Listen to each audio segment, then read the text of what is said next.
turn down your volume, maybe?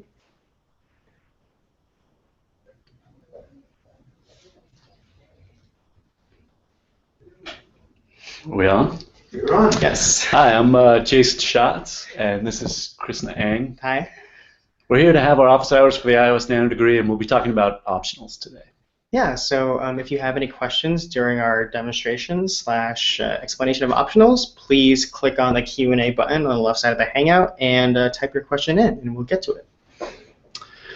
It's a great topic. I'm glad we're having this office hour.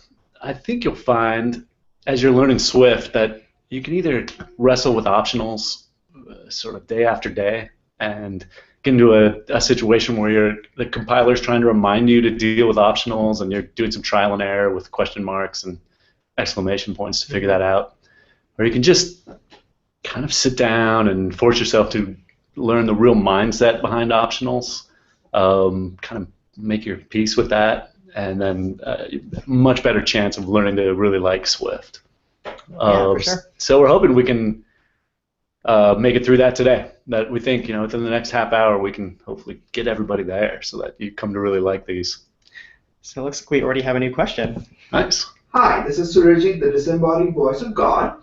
The question is from Zohaib Maqsood, who asks, I see many places we use question mark in place of null, but how is question mark different from bang or exclamation point when we define an object UI control in the view controller? Yeah, these are exactly the questions we want to get to the bottom of for sure. And the bang and the question mark, those will be top on our list, definitely. All right, yeah, so I think we're going to go over all those things during our demonstration, so let's get started. I have something to share on my screen. Okay, cool. So I came up with a few pretty contrived examples to sort of get us started with the syntax of optionals. So I guess before we get into that, what is an optional? Yeah, I think the key to understanding these is to realize that it's not really the optionals we're after in the Swift language. They didn't put optionals in because they're wonderful in their own right. Though what we really want in Swift, or what we believe that the makers of Swift really wanted, was variables that couldn't be nil. Variables that you could look at and say with confidence, this has to store a value. There can't be a nil value inside it. And so that's how Swift variables work. When you declare a Swift variable, a plain old Swift variable, it needs to have a value in it. And the compiler can check. So the compiler can always watch your code and verify that any variable you're using is going to have a value. And if that was the end of the story, that'd be the best case scenario. We could just have a language without nil values, and that'd be perfect. But unfortunately, there are situations where nil just is what you need in your program. There are certain things, certain invocations you make where it's just not possible based on the data to produce a value. So you need to have a chance to get a nil back. That's one situation. And then there's other situations where you need to declare a variable before it's possible to give it a value. And so it's just going to have to wait. There's going to be a period of time in your code where there's no value yet. And so those two scenarios there are real, and in those scenarios we need to be able to store the nil value. And so the optional is a new type in Swift. It's new to relative to any language I'd used before. And it is, in a sense, its own type. It's making it possible for a variable to still store nil or another value. Yeah. And so when we make these optionals, we declare an optional variable, and then we also give the data type saying, if this variable has a value, this is the data type that it'll be holding. Cool. All right. So yeah, let's get started. So I think the first question I would ask if I were faced with learning the topic of optionals is how do you tell Swift that you're working with an optional? So my first group of examples here shows you the syntax of how to declare something that's not an optional versus how to declare something that is an optional. So my first two lines here, in Swift, you start the first word is either let or var. Let is something that won't change once you've assigned something to it. So here, let fixed name is a string, not an optional. It has my name, Krishna, in it, and it will always have my name in it. And then here, one line down, we have fixed optional name, which is an optional, and you can tell by the fact that we're declaring its type to be string with a question mark after it, and that means that it doesn't necessarily have a value. And as you can see here, I've assigned it to nil. So if I actually go ahead and try to assign this to nil, the compiler tells me that type string does not conform to protocol nil literal convertible. Basically, what that's saying is that nil is not a valid string. Right. So let me change it back to Krishna.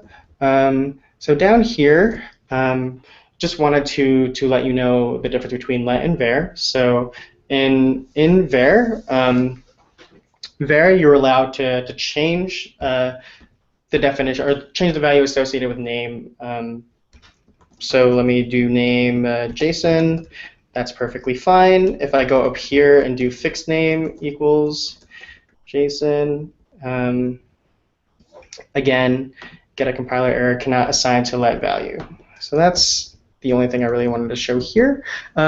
So essentially, the difference between let and var with optionals is that typically you wouldn't define an optional to be a let in this case, because you're sort of defining like what you want to put in there. It doesn't really make sense for you to, if you know the value beforehand, make it an optional. So typically in your view controller, for instance, if you're making a property, here you would use a var for your optional as opposed to a let.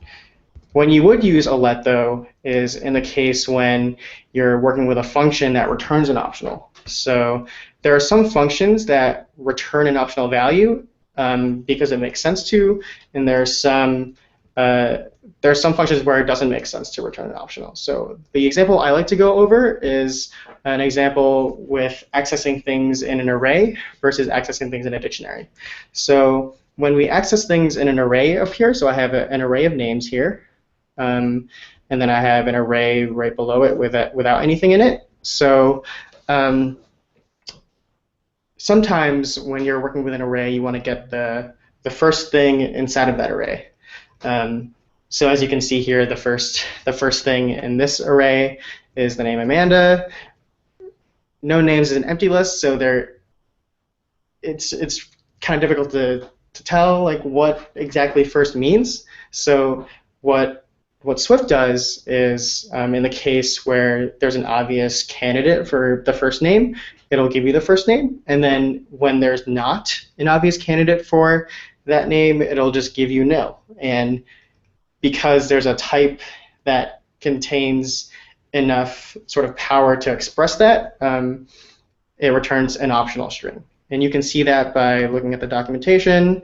So here we can see it's a little small, but it returns a T question mark, which is in this case a string because we have an array of strings. And I think I have it printed down here as well.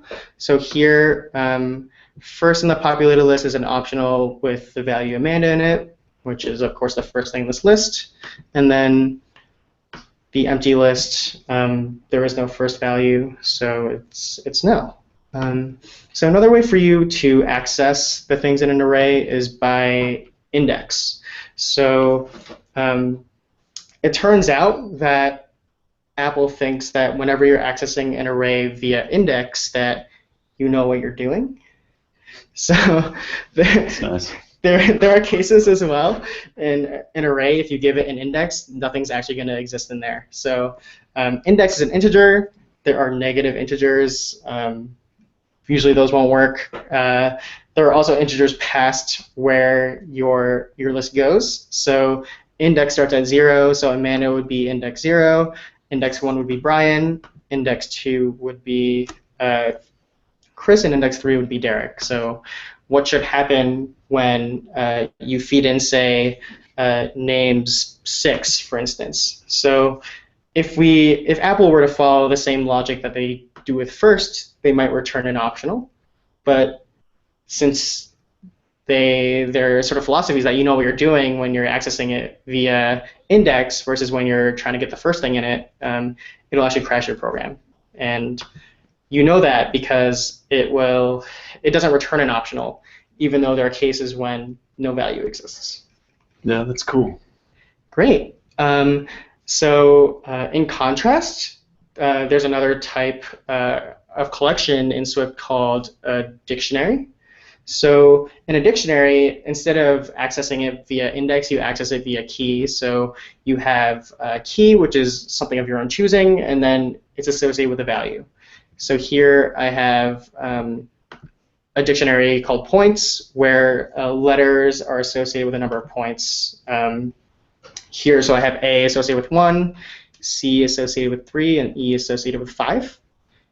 In this case, Apple doesn't necessarily believe that you know what you're doing when you're accessing a dictionary. So it doesn't think your program should crash if you access a dictionary at a key that doesn't exist. So like the first example, it'll return an optional.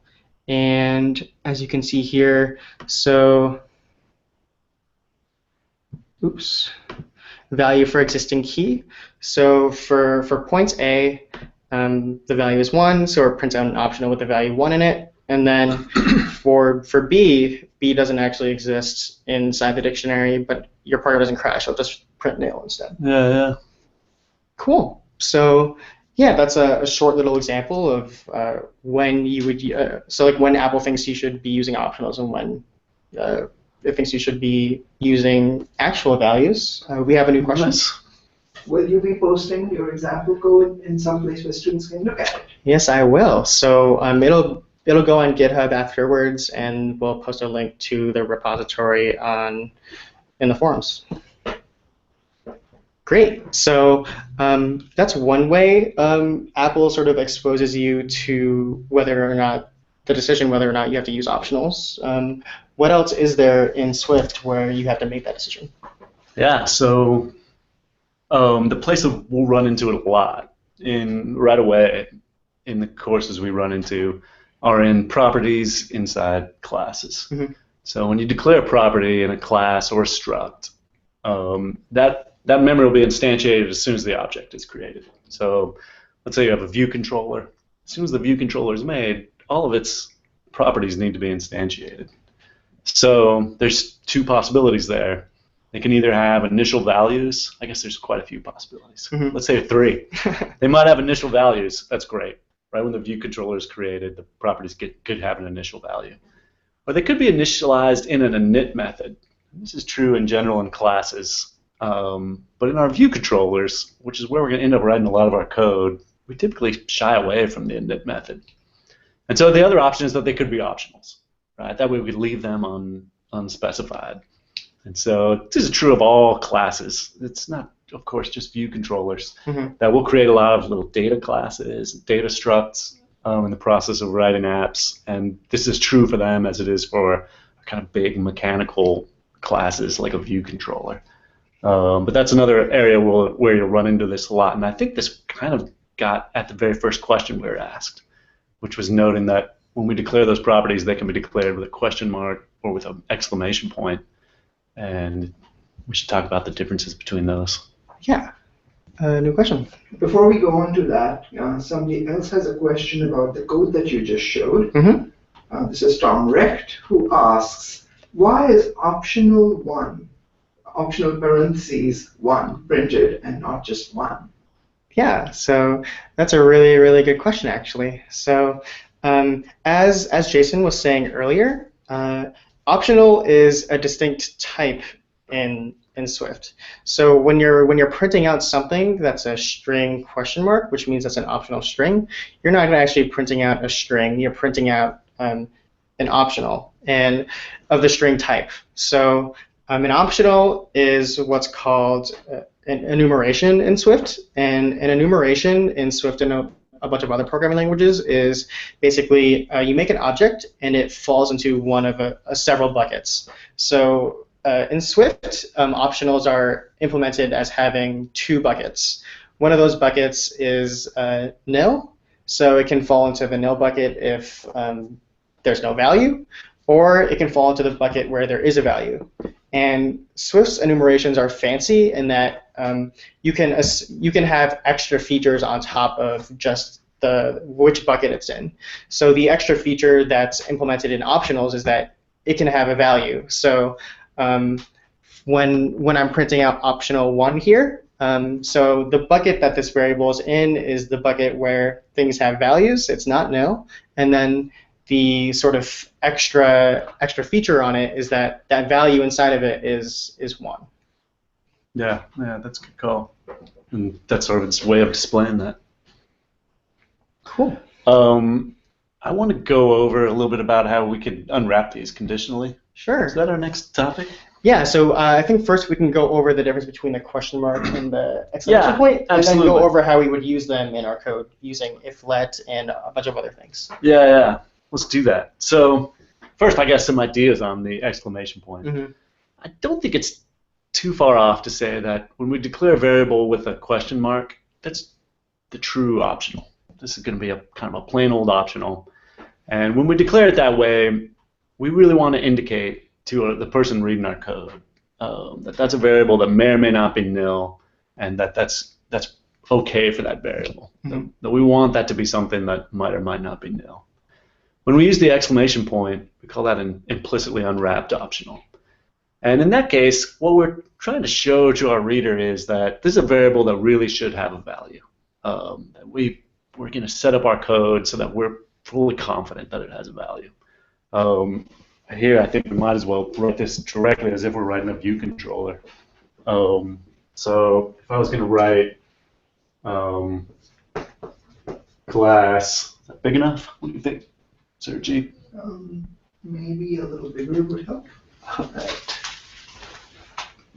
Let's see it that way. Class, let's just call it view controller. And this will be a subclass of UI view controller.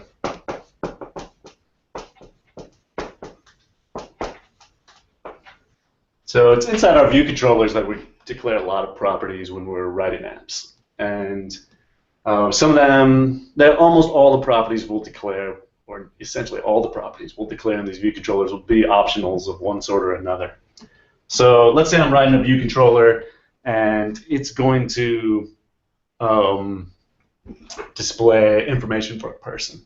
And let's say that person may or may not have a name, right, depending on the data that we're displaying. We may have some unnamed people. Mm-hmm. So in that case, I could say, well, I want a variable that I'm going to be displaying.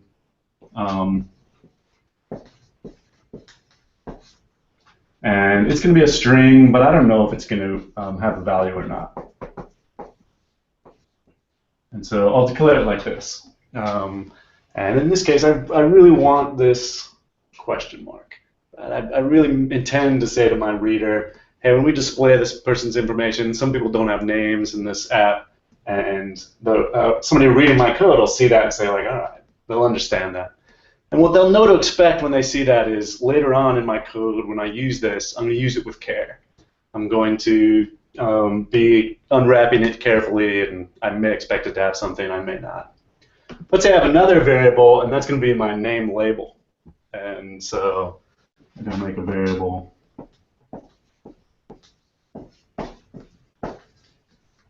And let's say that in this case, I know that structurally, when I set this view controller up, this is going to have a value.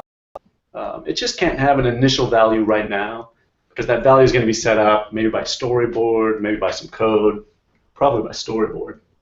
So in that case, I want this to be a UI label. And I can't give it a value right now, so I could say to somebody reading my code, hey, maybe this should have a value, or maybe it shouldn't. But that's really not what I want. I really want to communicate clearly that they can just use this with confidence. They can be confident that it will have a value. So I put an exclamation point here.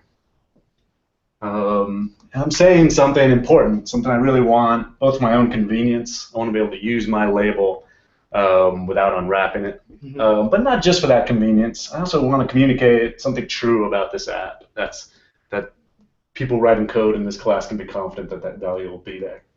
For us, we'll see this all the time because we'll have a lot of view components that are set inside Storyboard. And so we can trust, since we're in charge of Storyboard, we can trust ourselves to set this up. And we want it to fail quickly if it doesn't. And that's another point that goes inside here. Any follow-up questions to that? This I think is a really important point to put behind you. That if you're new to Swift and you see these at the very top of your view controller and you get uncomfortable, you're just off on the wrong foot right from the start. Oh, we do have a new question. Zohaib asks, I understand that we can use optionals to assign a nil value to a constant, but why do we ever need to assign non-optional values if it's going to be a nil? So I'm not totally sure what that means. So we're saying we're going to have a nil. You mean to a constant where we use let? So I think what they mean is using let in combination with a function or something that returns an optional. And my answer to that would be if you control everything about it, so if it's you choosing the value that goes inside that variable, then there's probably no reason for you to use let because you know that it's going to have a value. If it's something that's returned by some other function, though, so if you're trying to get something from the web and it may or may not exist, for instance, but once you get it from the web, you don't want it to change. That's when you would use let in combination with something that's optional because you don't want it to change once you downloaded it, but you also don't know if it's there or not. Yeah, I think that's exactly right.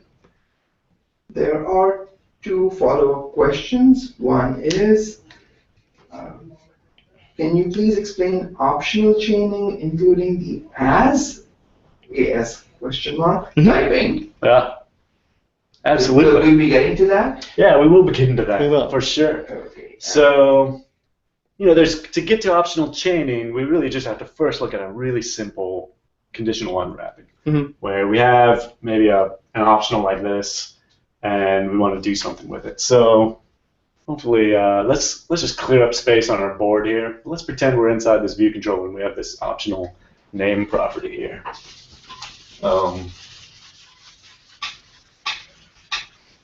Actually, I'm sorry to interrupt, Jason, but there is a question that I think comes before that one, which is from Ibrahim Abdul Majid, who asks, if we know for sure the variable is going to have a value, as with the UI label in your code, why don't we declare the variable as a non-optional? Why go for an implicitly unwrapped optional? Yeah, it's a key question. I think everybody has this question when it comes to language, right?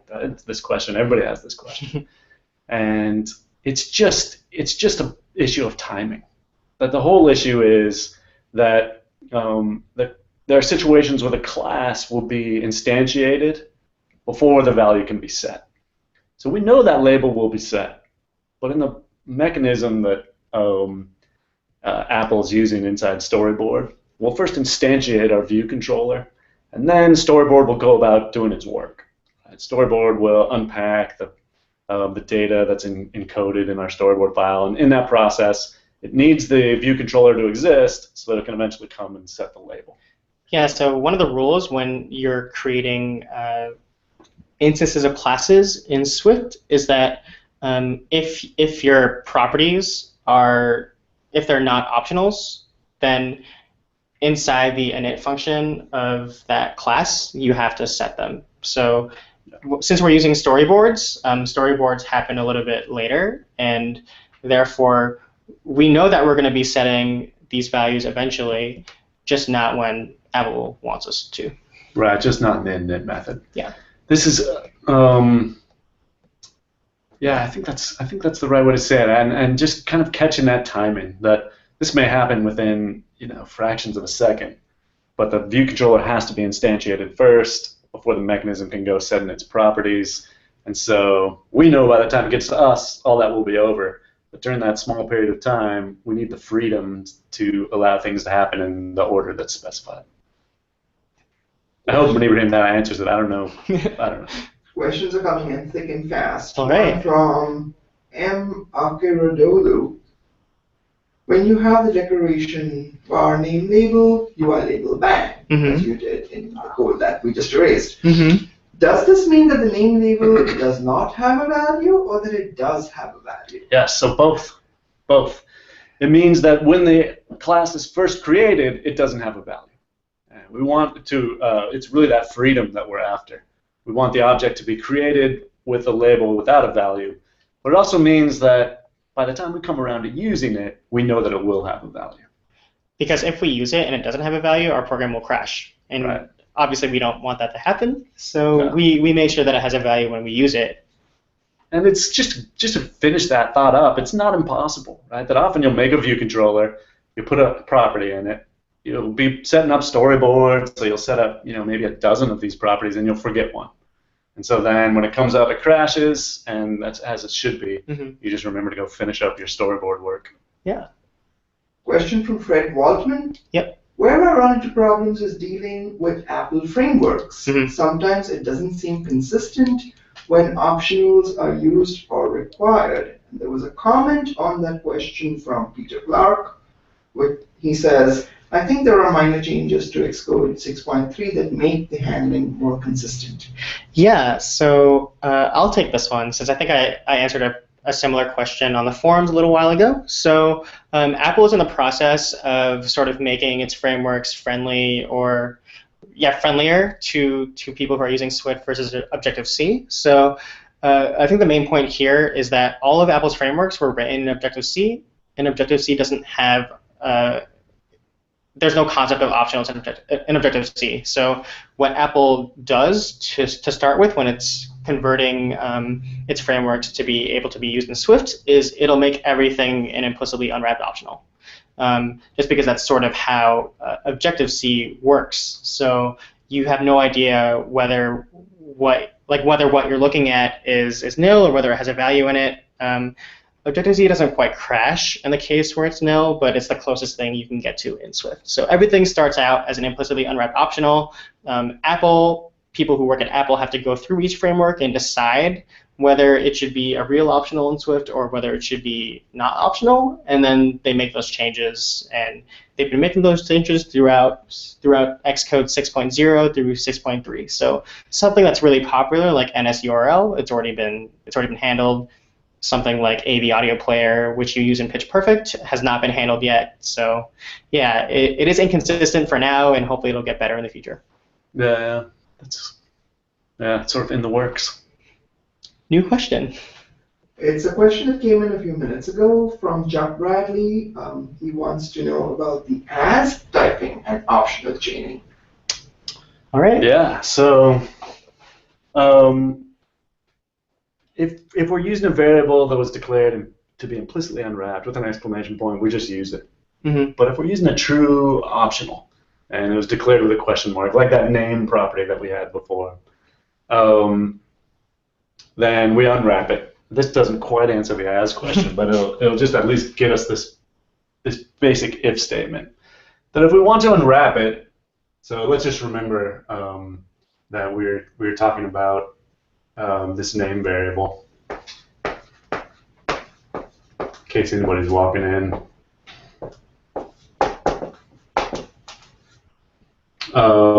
So this is what it would look like when we declared it. In case, I don't know, it doesn't seem right to be using a variable that's not there, so let's just imagine it's inside a function.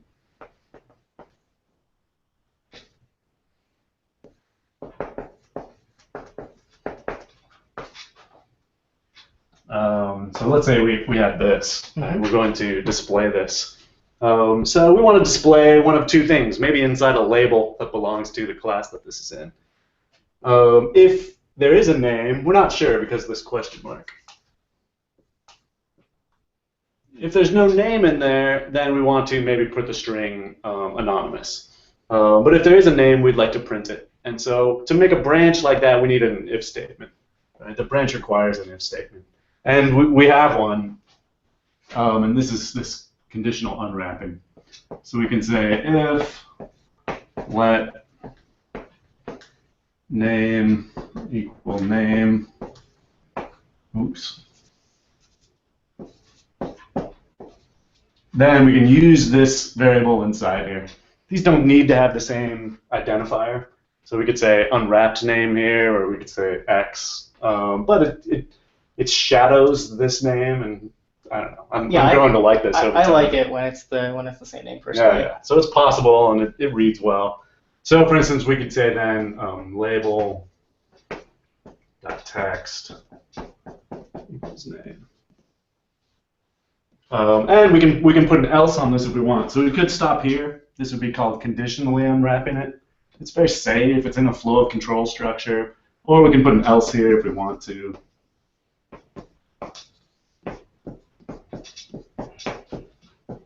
And maybe put anonymous. Spelled right? I think so. So here we would be able to make this choice. And we could look at other ways that this might be written. So this is the basic framework of conditional unwrapping. But there have been some questions about sort of more fancy things that might happen here. Right. So let's say you want to make the labels text an uppercase version of the name that you're fed in. So there's a method on string in Swift called uppercase string, and since you don't know whether name is a thing, so because name is an optional string, that is one use case for using optional chaining. So what optional chaining is you start with something that's optional, and then you chain either functions or properties onto it, things attached to that optional thing on it. And basically, if the thing's there, you do whatever you chained on top of it. Otherwise, you don't do anything.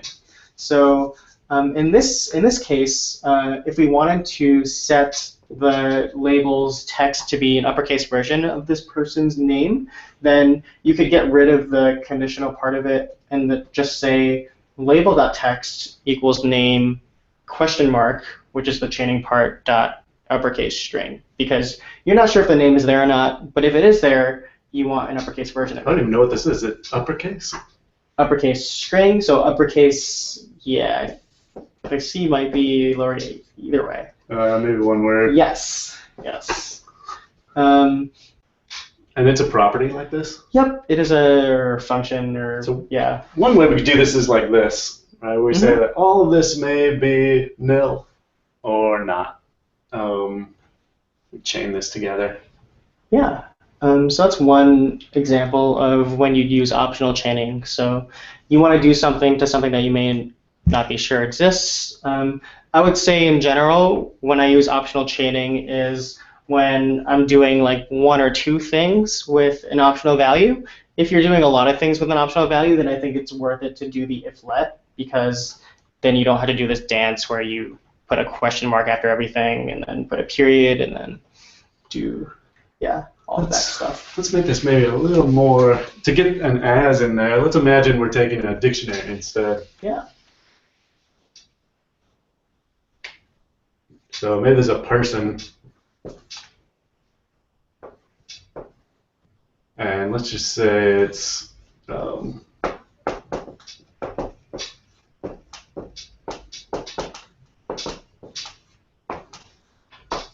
and let's say that this person dictionary will have keys like first and last and job and things like that. And those will map to strings. But we don't know for sure, right? As Krishna, you were saying earlier, when we deal with dictionaries, we pass in a key, but we're not totally sure what'll come back. In fact, let's call this any object.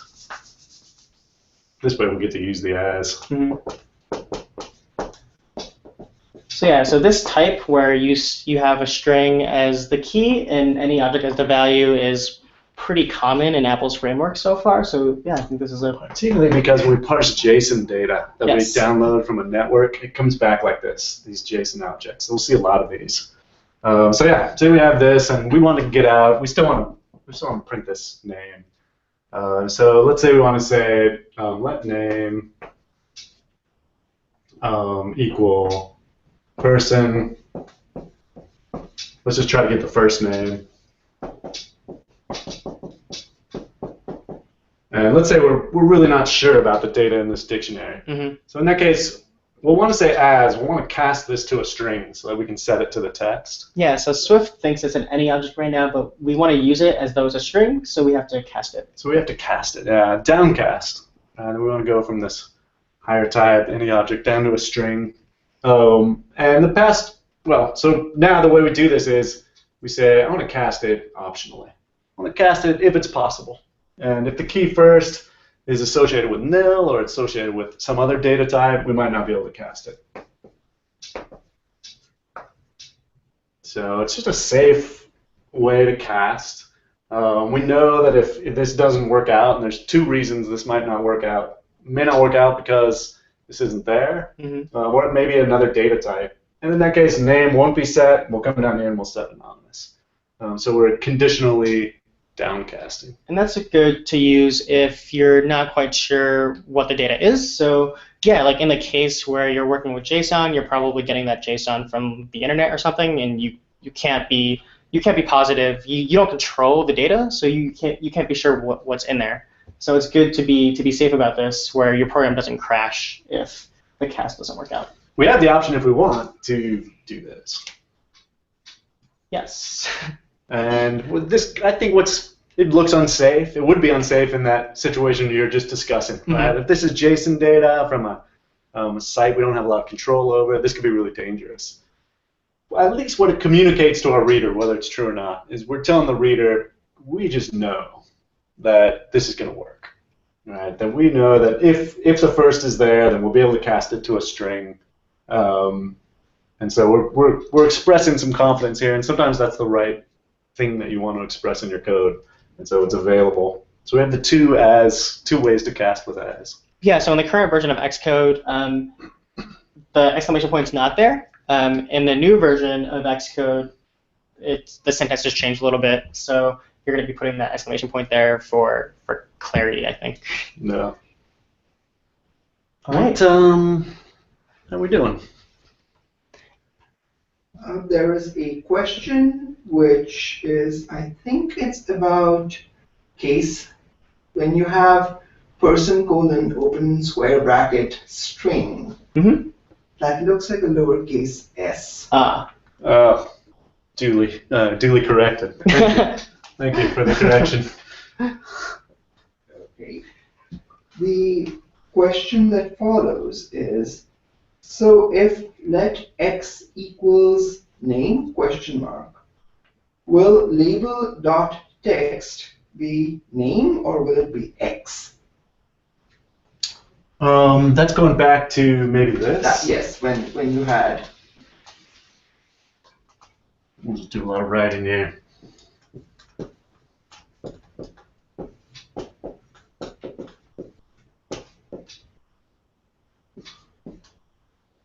Oh, whoops. Got off by one. Like this? Yes. So when you say label.text equals name, which name is it referring to? So the way scoping works in this case is... Maybe just for a second, maybe we should just do this. Yeah. Just to see it. So this is possible. It's not a great identifier, but then it's really clear, right? If we unwrap it into X, then it'll be X. So we're using this other way. I want to talk about that.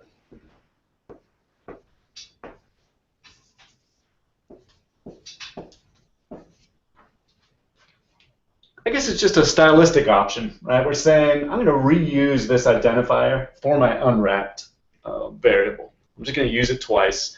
Inside this block right here, we say this name shadows this name. It covers it up, so to speak, so that when we use this, it will be the unwrapped version inside here. It supersedes it or shadows it. Nice segue. The question from Mark Nolte. Any recommended naming conventions for non-optionals / optionals / implicitly unwrapped optionals? What do you think? It's a matter of style, so this is Yeah. this is subjective. My personal preference is not to allude to whether a variable is optional or implicitly unwrapped in its actual name. I think that the syntax in Swift is clear enough where someone who is reading my code, they'll see exclamation points, they'll see question marks, and know that those are optionals. And then when they see them in my code, I'm usually doing something with them, whether it's doing the conditional unwrapping or doing the optional chaining that will let a reader know that it's an optional. So I personally don't add anything to the name, but other people might disagree with that. Yeah. There is a question that is not really on topic right now. Do we have the time to accept it? This is from Sean Chris. Sure. If you make an icon using Photoshop, convert to PDF, Mm-hmm. you'll get grainy results at larger sizes, right? A pixel map encapsulated in PDF isn't the same as vector graphics. That is true, yes. So if you want to create PDF images, what you want to use is a vector image editor. So I'm not an expert in Photoshop. I'm not sure if it has vector capability. I know that Illustrator, which is another Adobe product, does. So I know that for sure.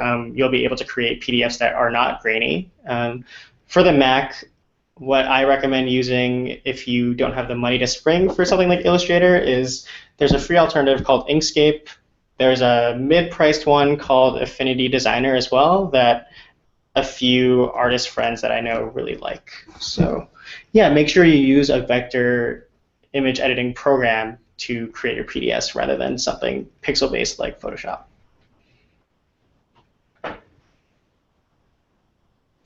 How are we on time?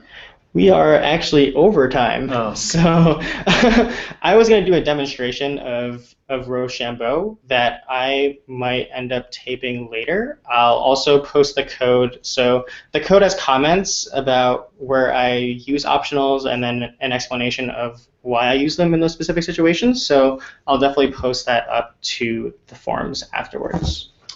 We're also going to discuss what happens when you need to unwrap more than one optional within a block, and this new syntax for chaining that together with commas. I think you'll find documentation.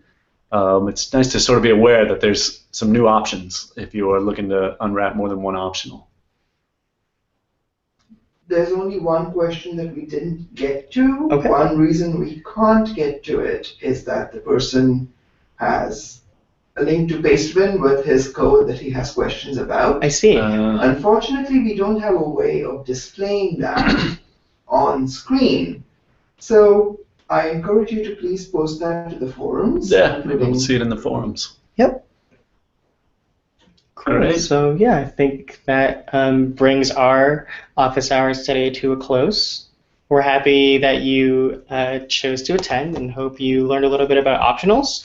Afterwards, we'll post a summary of what we talked about, and I'll also post both the code I went over today and then a version of my Rochambeau project, which is something that you do in the second course, UI Kit. And yeah, that's pretty much it. Yeah, thanks a lot. Bye.